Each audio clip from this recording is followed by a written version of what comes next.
Shortly before broadcast, Najibullah secures an exclusive interview with the Taliban's lead negotiator, Mullah Baradar.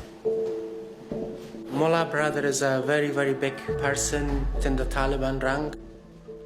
He was the co-founder of the Taliban, the person who's been very, very close to Mullah Omar, the main leader of the Taliban, died some years ago. He has been in prison for 8 years in Pakistan, and he has been released in 2018.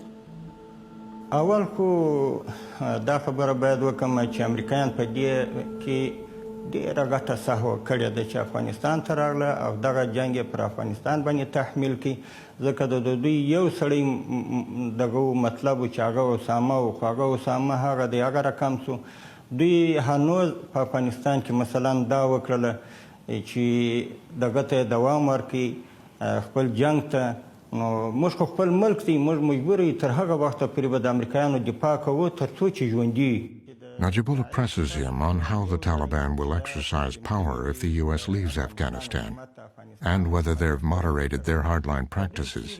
آیا طالبا قبل از 2001 تا فعلا کدام تغییری برایشان آمده؟ زنها را اجازه میتن کار کنن، دفتر برن، درس بخونن؟ His answer is ambiguous. Women will have rights, but only according to the Taliban's interpretation of Islamic Sharia law. په طالبانو کې په دې باره کې هیڅ تغییر نه دی راغلی چې کومه خبره زنانو حقوقو ته چې الله تعالی ورکړي موږ بالکل ورته قایل بالکل په هغه وخت کې هغه کوم اسلامي قانون و اصول کې چې دا کومه گزاره و زندگی کې بالکل اجازه ورکوو. Another looming question for the Taliban is how it will handle ISIS.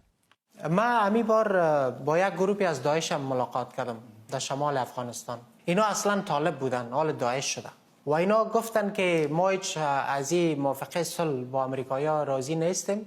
هر وقتی که موافقه امضا شوه بسیار اماراتی‌ها بسیار میان برای ما میپیونده. این حقیقت داره گپای اونا؟ دا یو فتنه ده چې په افغانستان کې پیدا شوې ده او په نورو ساحو کې هم پیدا شوې ده لکه سوریه او په نورو په عراق او په نورو ځایو په افغانستان کې الحمدلله دوام نه وکړي نه کولی شي. He insists the Taliban, not the government, have been leading the fight against ISIS in Afghanistan. بالکل دا اوس په الحال د طالبانو هغه اندازه قدرت دی چې د داعش بالکل د نیسته سره دغ کړي دي برابر کړي دي. جنگ در افغانستان چی وقت ختم میشه؟ جنگ هغه وخت ختمېدلی شي کله چې امریکا د افغانستان څخه ووځي. افغانستان کې چې کومه د بېبختي دغه دربدري جوړه کړې ده دا امریکا جوړه کړې ده.